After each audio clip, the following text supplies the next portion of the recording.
Welcome to Vital Signs. Why are we here? Because we only have one body, and this is the body that we get to live in for the rest of our lives. So we're here to share what's new, what's leading as far as human performance, health, wellness, and peak vitality so that we can take ownership over our greatest asset, our health.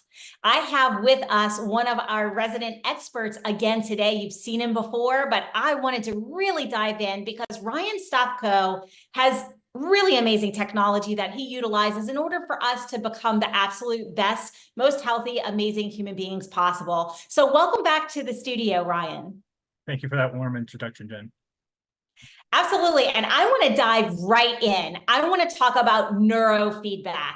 Some people may have heard of it. Some people may not have heard of it, but a lot of people that are not in the know and not in the industry, that's kind of a scary terminology. Neurofeedback, what is it and why do we need to know about it?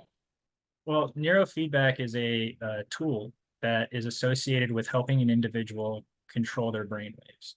So if you've ever been to a hospital and you received an EEG or a sleep study, the first thing that I would do if somebody was consulting me for neurofeedback is I would start to learn how they perceive the world. So I would glue some sensors to their scalp, and I would get some really cool information that starts to tell me about how their brain waves are functioning in relationship to other brain waves.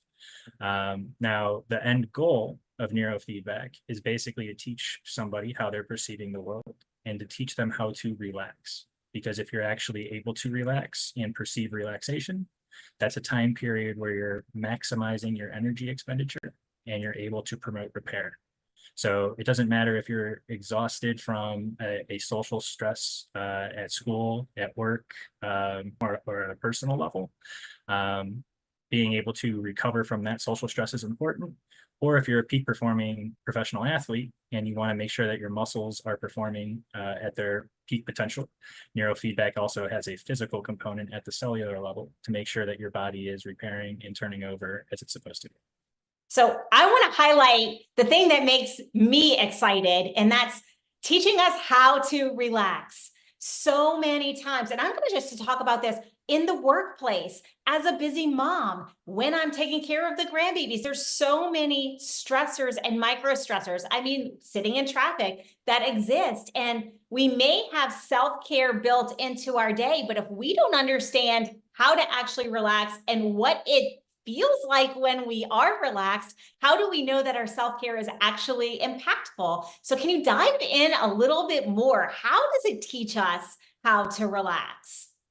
So there's a few different modalities of neurofeedback. There's visual entrainment, and then there's also auditory entrainment.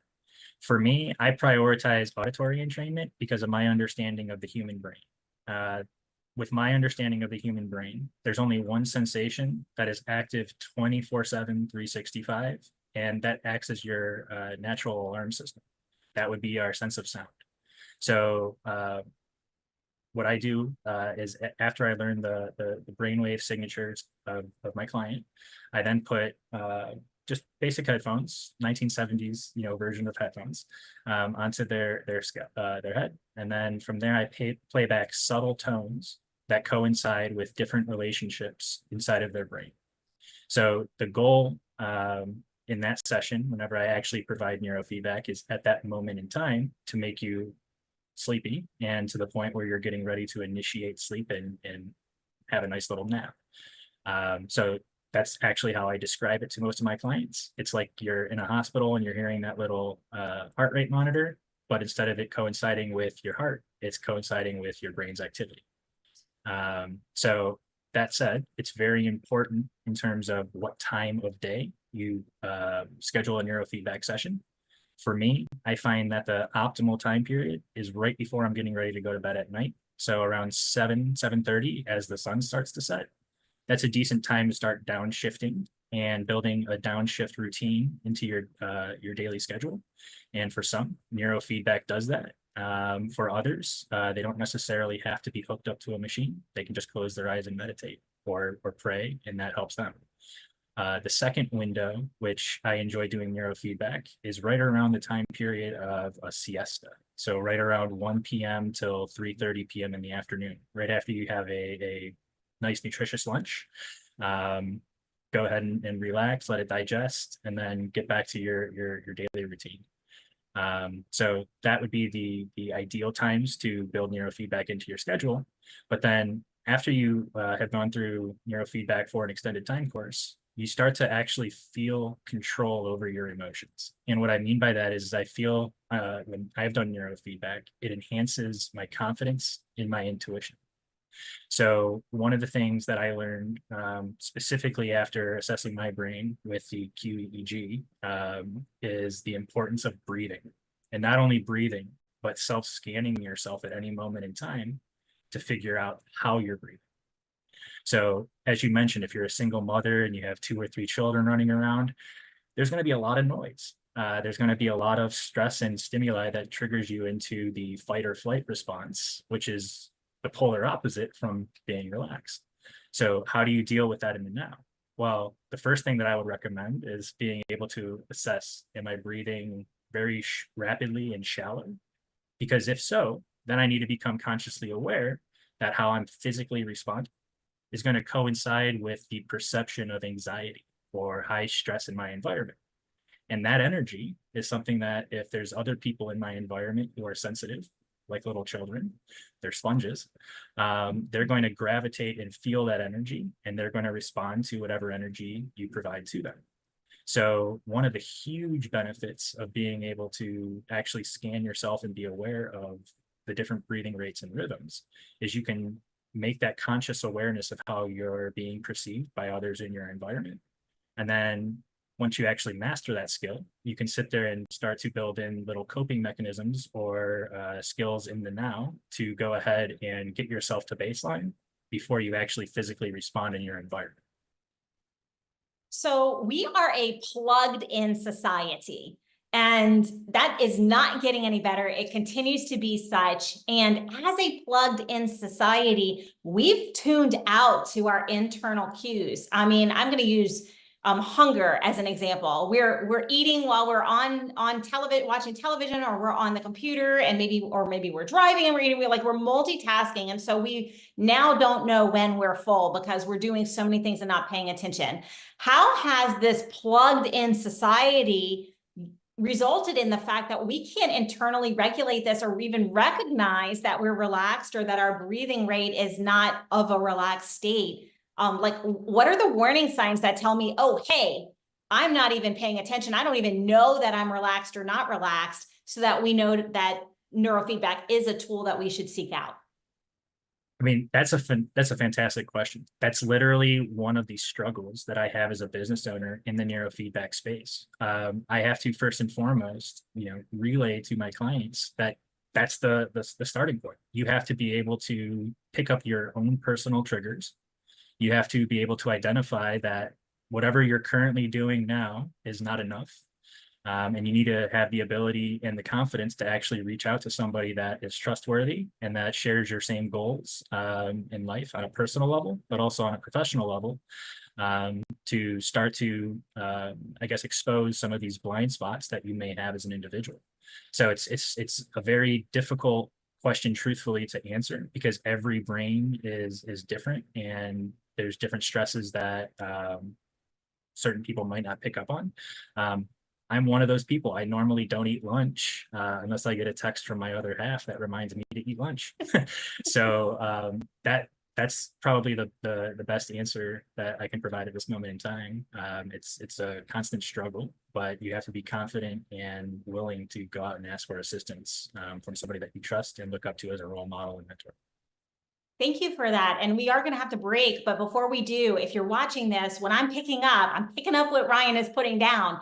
And that's, if we are trying to incorporate self-care, if we're doing things to manage our stress and manage our anxiety, but we still have those feelings and we can't seem to get them under control with what we're doing, a good idea is to reach out to somebody such as Ryan, or someone in that field who can actually help us with more tools, different tools, so that we can actually learn how to relax, how to down regulate some of that anxiety, so that we can continue to show up and function as a peak performing human being. Thank you so much for kind of clarifying that. We are going to dive a little bit deeper after these messages.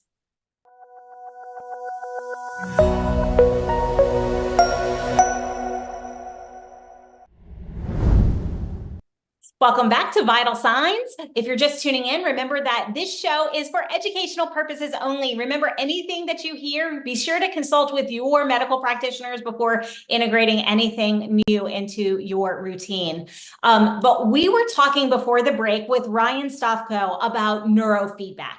Neurofeedback is an exciting technology that helps us to understand how to relax and how to actually realize when we are relaxed, and help us with sleep, with recovery, with down regulating that stress that is chronic in our life today. And so, Ryan, I want to dive right in. Before the break, I was asking about what are some ways for us to know that it's time to seek this out. And you gave great reasons for it. And every brain is different. But what are some of the things we might be feeling or experiencing that are good cues to say, hey, I need to check into neurofeedback?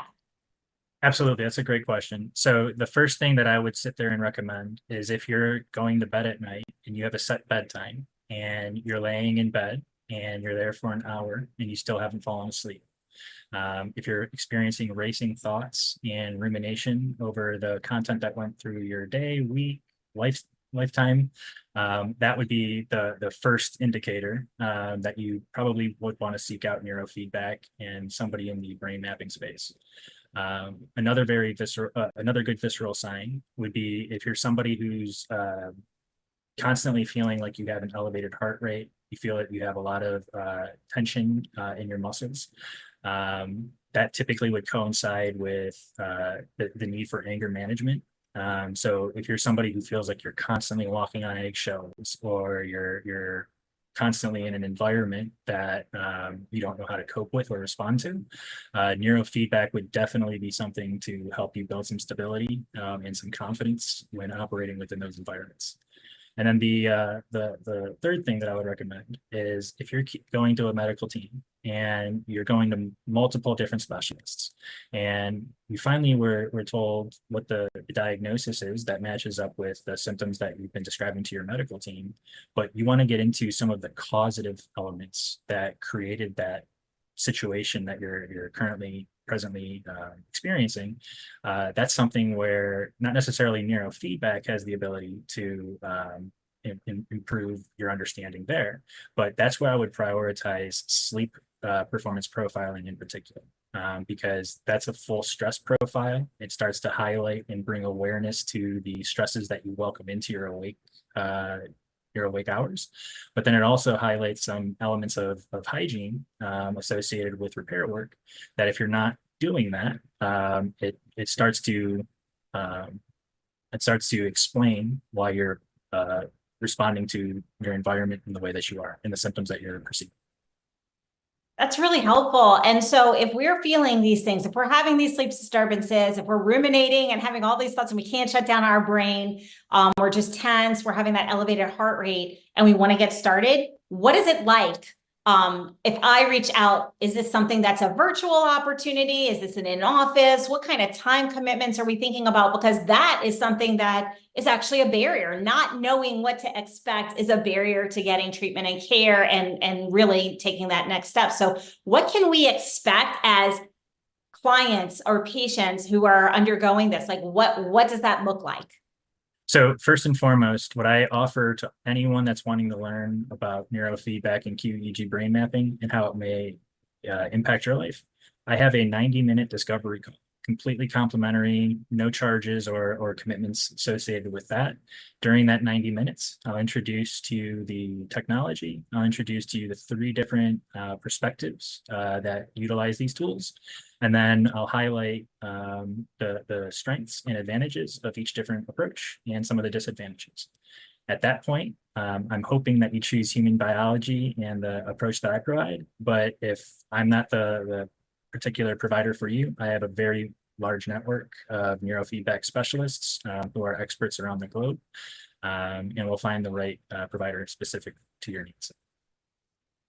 And so tell me a little bit about how long does this take? I understand everybody's different. I'm a physical therapist by trade and worked in that space for 20 years, and nobody was like maybe 2 textbook cases out of tens of thousands of patients. So I understand biodiversity, everybody's a little bit different, but on average, how long does it take for us to get to the point where we're able to regulate? So another great question. The first step is that I offer a 12-session boot camp. I try to schedule that 3 sessions a week for 4 weeks. And during that 12 sessions, that's basically a trial period. During that trial period, you're going to be introduced to the thought process of hygiene and self-care. You're going to have a lot of data, which is going to showcase how you're actually performing at a moment in time. And for most of my clients, they get what they need in that first 12-session boot camp. Now, depending on the individual and depending upon what their goals are, most neurofeedback providers, they build a long-term relationship with their clientele and their customer base. So typically 40 to 100 sessions annually, depending upon the individual. That's usually what you should plan for if you're considering neurofeedback services. And so as we embark on that journey, and we're going through this, in that first 12 sessions, for example, that first month, what kind of things do we experience physically, mentally, emotionally that tell us that, hey, we're on the right track so that we can actually path that progress? Because I understand the data. I understand looking at data, and I know there's people that too much data actually stresses them out. So like, talk to me a little bit about, what do I feel different in my body? What am I seeing different in my physical performance or emotional performance that indicates that, hey, yeah, this is actually working and this is going to continue to be right for me?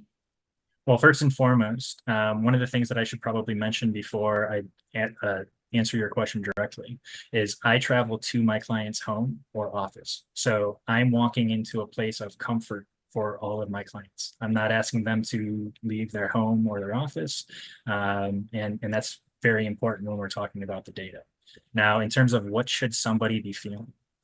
If they feel like when I'm walking into their home and when we're partaking in our interaction, that they feel comfortable, that they're feeling empowered, they're feeling like they're learning new perspectives and their mind is expanding, they're becoming more mindful, more alert of their day-to-day life, that is a great indicator that neurofeedback is of value for you.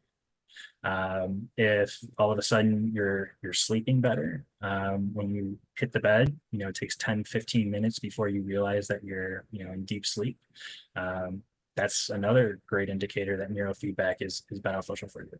And then one of the other things that I noticed is if you start to have enhanced social relationships. So when you're going out into the environment and you're feeling more confident and you're actually experiencing the positive energy of interacting with strangers or people that on an acquaintance level, that's another great sign if you've alleviated that walking on eggshell feeling. So those are some pretty good indicators.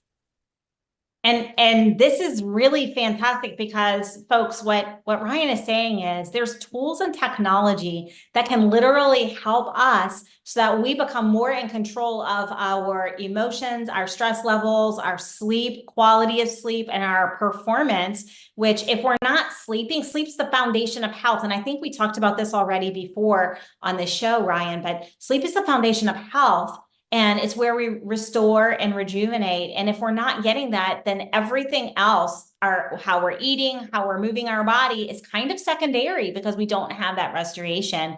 And it just is a cascading impact. So by feeling the ability by seeing that we're able to fall asleep and have quality sleep, and by improving that sleep hygiene, if you will, and knowing what that feels like intrinsically, we are more in control, not only in our own home environment, but also if we're traveling or if we have an instance where we're not necessarily in the most comfortable space, we now have the tools in order to help us through that and regulate in other aspects. So how long before we're able to kind of transition and not just in our own home experience some of these same relief, the ability to sleep, for example, in a hotel room? I'm notorious. The first night I don't sleep at all.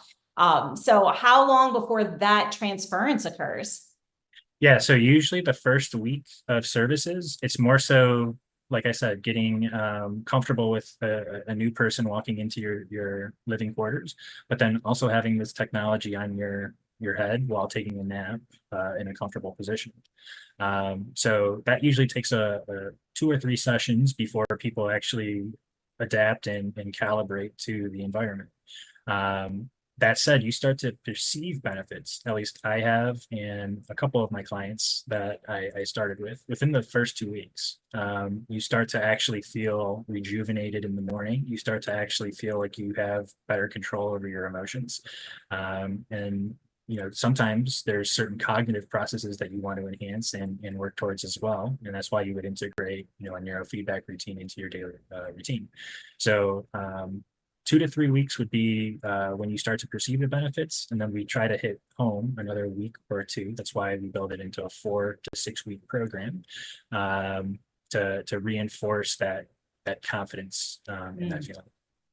Thank you. That was very helpful and enlightening. And folks, if you're looking at this or you're listening to this, Ryan is an expert in this space. I strongly recommend you reach out to him and learn more about this. We do have to take a brief break, but we will be right back after these messages.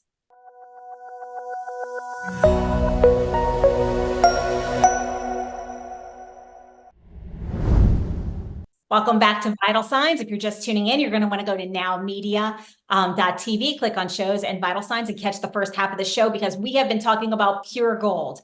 Dr. Ryan has shared with us today about neurofeedback. He's talked to us about what is it, how can we utilize that tool so that we can really up-level our sleep hygiene, manage and downregulate our tension, our anxiety, and some of the other things that we may be experiencing, and really get back in tune with what we're feeling and how to cope with what we're feeling so that we can be high performers all day, every day.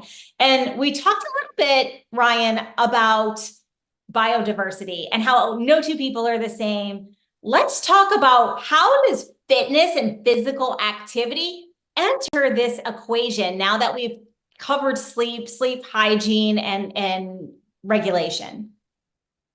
Physical fitness is absolutely important. For me, on a personal level, if I'm not moving on a daily basis, I know that I get into bouts of perceived depression or negative downward spirals. So I'm somebody that deals with a lot of content and a lot of data, and I logically have to be functioning. So one of the ways that I offset that part of my brain is I make sure that at least once a day, I'm making a walk around my neighborhood to where I'm getting my legs moving, and I'm actually making sure that physically I'm assisting my heart when I'm trying to pump my blood. If I'm sitting sedentary and I'm not doing that, that means that there's extra physical stress on all of my organ systems, from my heart, my kidneys, all the way up to my brain. And if I'm reinforcing a sedentary lifestyle over time, that's going to change every element of my cognitive and emotional processes, but it's also going to make me a negative performer when I'm trying to do physical work. So physical fitness is very important for me. On top of that walk layer, I try to have something where I integrate high intensity interval training into my life. So for me, having a contrast where I'm overexerting myself, but within healthy limitations, I feel like that causes my body to naturally be excited into certain directions. But then that helps me when I go back to my desk job and have to function in a logical manner to prioritize my thought processes and my emotions while dealing with the content that I have to process. And so what I heard, and I really want to emphasize this, is if we have a sedentary job, if we are sitting in front of a computer all day, or if we're largely immobile throughout the day, that is a physiological stress on our body. And so we started the show with neurofeedback, talking about how to decrease stress, and help us with sleep, et cetera, and how to actually learn how to relax. But how we move and movement is vital to not adding to our stress. A lot of times we think about stress as just like the mental or emotional stress side of things, but there's a physical component.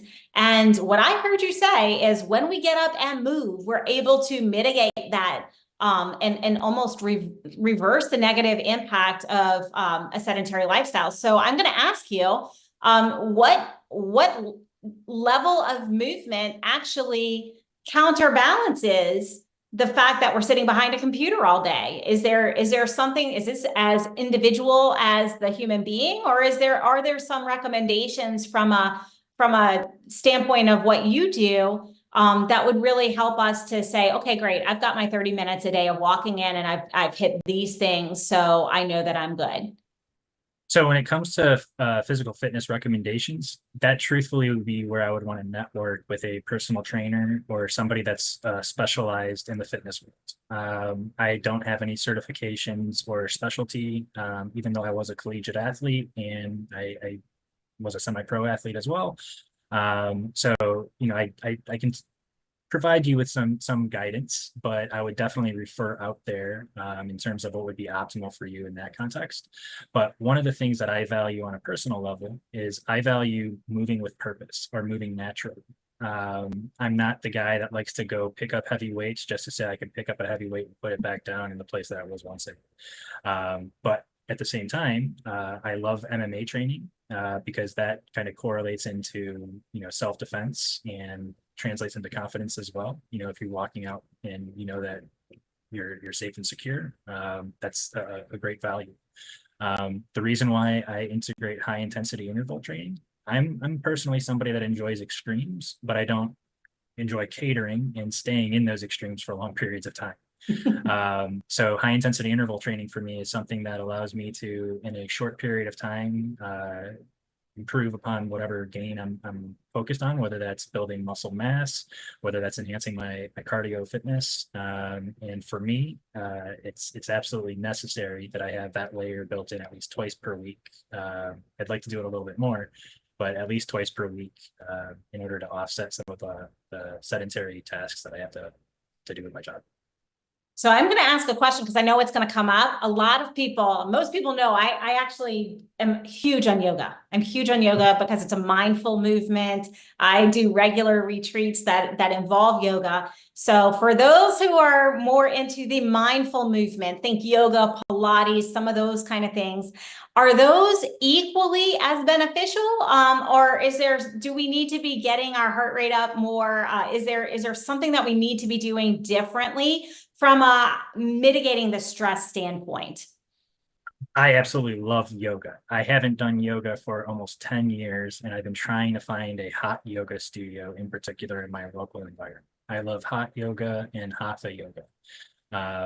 Hatha yoga is flow yoga. So 29 continuous poses over and over and over again that just reinforce a healthy body. So yoga would definitely fall into my personal assessment as moving naturally and making sure that you're limber and flexible to be able to fully appreciate the environment that you're living within. And so what I'm hearing is really keep it functional. What are things that are functional, and not from a multitasking standpoint, but it's functional. It's functional. We need mobility. Yoga is great for mobility, joint mobility. Anything that's a mobility exercise is going to help us with our mobility. We want to be able to. I'm a grandmother. I need to be able to get on and off the ground with my grandbabies. And then when we think about, you talked a little bit about walking to get our heart rate and to get our cardio, but it's also vitamin, fresh air, and sunshine. So when we're out there, what we're doing is we're changing our environment, which takes us out of the stressors of our day behind the desk, and it helps us with that unplugged moment. So what I'm hearing is it's functional too. We walk. That's how we move in our environment. You talked about MMA and self-defense for self-defense because it does all those things. MMA helps you with flexibility, mobility, strength, and agility while you're learning confidence. So what I'm really hearing is it doesn't matter how we move, but we want to focus on functional movement and just doing it. So my big takeaway, and correct me if I'm wrong, is hey, it doesn't matter what we choose. We just want to make sure that it's functional and that we're going to actually do it and implement it and integrate it so that we can relieve that physiological stress of being sedentary. And as a people, as a human race, we have become more and more sedentary over time. Did I nail that? Spot on. Fantastic. And so I'm going to hit one more question because I know I'm going to get this. That's great, Ryan and Jen, but I'm a single mother. I have no time. I'm running the kids to all their activities and taking care of all these other things. And by the way, I also am an entrepreneur. So how the heck do I fit a regular fitness routine into my work day or business day with everything else that's going on? That's where, I would sit there and tell that individual, if you have 20 minutes, it can be done. So if you're able to put 20 minutes to your directed health and well-being so that you're able to maximize the experience that you have when you're interacting with those young ones or with, the people in your environment, it's absolutely important. And to that point, if you're not building in at least 1 hour a day of personal time, that's a very stressful environment. So 1 hour should be what you should try your best, 90 minutes if possible, to have a system in place to where you can focus on you and be selfish during those 90 minutes. The other 22 hours and 30 minutes of the day, be selfless because you have to work with the people in your environment. But for that 90 minutes, be selfish. That is really probably the hardest thing, especially for moms to do, because what goes through our mind is, well, if I take this hour or this hour and a half for me, then I'm taking that time away from my kids. I'm taking that time away from my household, my spouse, my job. How do we get over that mom guilt of in order to take that time? That's a great question. I know that it exists for fathers as well. Fathers have to go to work, they have to provide, and they have to make sure that they create an environment that is conducive to the health of their spouse, but also their children. So in that context, I don't really have a great answer for the single mother because that is a real world struggle. If they don't have that support that can come in and allow them to have at least 90 minutes to themselves. But yeah, that's a great point because that's what impacts people in the real world. Yeah, and I think to kind of conclude on that, what I've found is even if we are in that single, I've been that single mom in the past. I had a period of time where I was that person, and it really comes down to this: if we don't take that time for ourselves, we can't be there for our kids, because when we take care of our health, when we take that time to take care of our health, we're able to continue to be healthy. But if we don't take that time, then our body is going to tell us and we're going to get sick, and then we're not good to anyone. And so it really becomes, maybe it's a little bit before the kids get up, maybe it's right after they go to bed, but it's finding the time to make sure that we take care of what matters most. We do have to take a brief break, but we will be right back after these messages.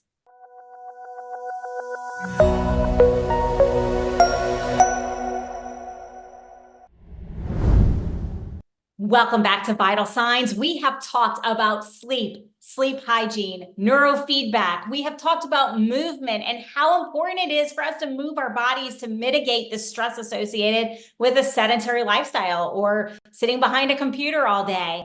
I want to kind of change gears a little bit and talk about nutrition and diet, because I know it's a huge part of the overall equation, Ryan, and I know that you have made some changes in your life and you really are a proponent of this as well. So what do you personally do, and what do you incorporate with your clients as far as nutrition and diet are concerned? So as far as diet and nutrition are concerned, the first thing that I integrate into my lifestyle is the thought process that's presented in the Blue Zones Power 9 program. Just to introduce the Blue Zones Power 9 program briefly, it was a study about different centenarian populations around the globe. And so if you're focused on human longevity and life quality, this, in my opinion, is one of the best studies out there. And what they did was they looked at these populations and tried to identify trends and behaviors that are shared or common among all of these centenarian populations. And they came up with 9 specific routines or rules that reinforce longevity. And one of them that I found very interesting, even though I love meat, is they were talking about having a diet plan, which is a plant-based diet plan. So, like I mentioned, I'm 35 years old at the moment, so I don't actually have any barrier that's telling me I have to eat a specific diet because I don't have any, cardiovascular issues or anything along those lines yet. At that moment, I'm not really personally focused so much so on only eating a plant-based diet. However, people in my family, they're very extreme in terms of eating the plant-based diet that Colin Campbell reinforces out of Cornell. As my father, he watched somebody in his family have a heart attack and keel over at a young age. And as he hit 50, he made a major transition to make sure that he's only eating plant-based foods and foods that are promoting longevity, but also that have the nutrition value to make sure that his cells at the individual level are operating as they should. So eating a plant-based diet is very important. The second element for me is eating a diverse diet. So I'm not somebody that enjoys, eating the same foods over and over again at the exact same time, even though there's a lot of, scientific literature out there that tries to reinforce that thought process. So one of the things that I love I love fruits. I love making sure that on a regular basis I'm getting a diverse palette of different fruits because that makes me feel like I'm getting all the essential vitamins and nutrients that I need to have clarity, but at the same time also fuel my body so that I can physically perform and logically perform when I'm working with the desk. I couldn't agree more. And, I always get this because I'm a huge proponent of fueling your output. And as an entrepreneur, we have to fuel our output. I was also an athlete. And so as an athlete, we have to fuel our output. And part of that is, yes, we have to eat the green stuff, but Jen, I don't want to eat the green stuff. Well, as long as we're making sure that we're getting all of our essential nutrients, our body can perform. And so I really like that you kind of brought that in. And like you, I'm not on a required diet, and so I'm not plant-based. But I put the veg and the fruits first, and I focus on high quality on the other side of it. So I love that you brought that up. I love the Blue Zones Power 9 program, and I strongly recommend anybody who has never heard of that, check it out. Go to Google, Blue Zones Power 9. I'm sure that Ryan, do you have any resources that you have that you can offer with regards to this? I usually redirect most of my clientele to that website. And then I also have relationships with individuals in a field called nutrigenomics. So there are some individuals that love data. They have specific dietary needs based on their genetics. So somebody who's versed in nutrigenomics, they do a quick little assessment. They figure out what, genetic variants of, different genes you have, and they personally tailor a specific dietary plan to your specific needs. So those would typically be the two resources that I would give to somebody. But again, that's a field where I like to network with nutritionists because there are people who study that and prioritize that subject matter expertise. Absolutely. I couldn't agree with you more. And so talk to me a little bit about, you're an entrepreneur. Entrepreneurship is crazy. We have schedules that are all over the map. You are traveling to your clients, to their safe spaces. How do we maintain a healthy diet and whatever our plan is, get our nutrition in when we have a hectic travel or meeting schedule? Well, luckily in the United States, I mean, at least most of the places I've traveled to, there's always a grocery store that is right nearby. I tend, if I can find a farmer's market, those are the types of, experiences I like to buy my fresh produce from. But there's always something available, unless you're traveling to a location in the world where you don't have that luxury. So that being said, it's more so personal self-discipline. Making sure that when you are traveling, you're building in certain elements into your routine. Like I said, I miss my lunch if I don't have my significant other telling me to eat on a time course. But other than that, I'm self-disciplined. I know what I should eat. I know that on times there's things that I do eat for taste that I shouldn't. But if I'm in a social environment and it's building a new relationship with somebody, I can make those little slips here and there. But yeah, I love it. it's more of an excuse. No, I'm a firm believer in moderation. Like I follow the 80-20 rule. If I know that when I'm at home, I'm eating properly, I'm doing all the things, when I do go out, I'm not going to be concerned because at least 80% of the time I'm nailing it. And so I kind of follow that with everything actually, because if we try to be 100% regimented in everything that we do, our inner child is going to go, and throw a temper tantrum, and that's just going to be stressful and cause guilt and other things. So I'm a huge fan of finding the right mix for you personally. And thank you for sharing that. We are getting close to the end of the show. Unfortunately, all good things do come to an end. But Ryan, before we conclude, how can people reach out to you if they found this valuable, if they want to learn more about neurofeedback, if they want to learn more about some of the ways that you are helping your clients to live their peak health and performing lives? The best way to reach out to me is just give me a call. My phone number is 216-978-9389. Give that number a call. And if you're one of those people that don't enjoy phone calls, shoot me a text to the same exact number that I just gave you. Once I receive your text, I will get back to you immediately once I have the time on my side. Well, thank you again so much for your expertise, for everything that you brought to us today. It was quite enlightening. Neurofeedback is an amazing tool. If you have been here and listened to Ryan, don't be afraid. Don't hesitate. Reach out to him. He is an asset to your overall health and well-being. Thank you for being here with us today, Ryan. Thank you for your time, Jen, and thanks for the invitation. Absolutely. And you, yes, you have sat with us. You have listened to amazingness. We've talked about getting our movement in and making sure that it's functional. It's something that we're going to love to do. We're going to continue to do because we get excited about it. Whether it's yoga, mixed martial arts, or a walk around the block, it's so important for us to get our movement in. So maybe your action is, hey, I've sat here for an hour. I'm going to get up and move. Maybe your action step is, I'm going to get a little bit educated on the nutritional front and start integrating some of that into what I do. Maybe the Blue Zones Power 9 is your action step. Whatever you heard today that you know that you are not doing, today is the day to take action. If you're not sleeping, if you're feeling anxious and nothing that you're doing is seeming to work, that is reaching out to Ryan and learning a little bit more about neurofeedback and really up-leveling your level. But whatever that action is today, I encourage you to take it today, not tomorrow and not next week, because the magic happens when we take action. And by doing it, we're going to build that healthy habit, that healthy lifestyle that's going to allow us not only to improve our longevity, but also our health span.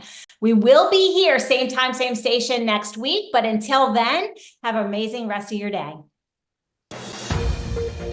This has been a Now Media Networks feature presentation. All rights reserved.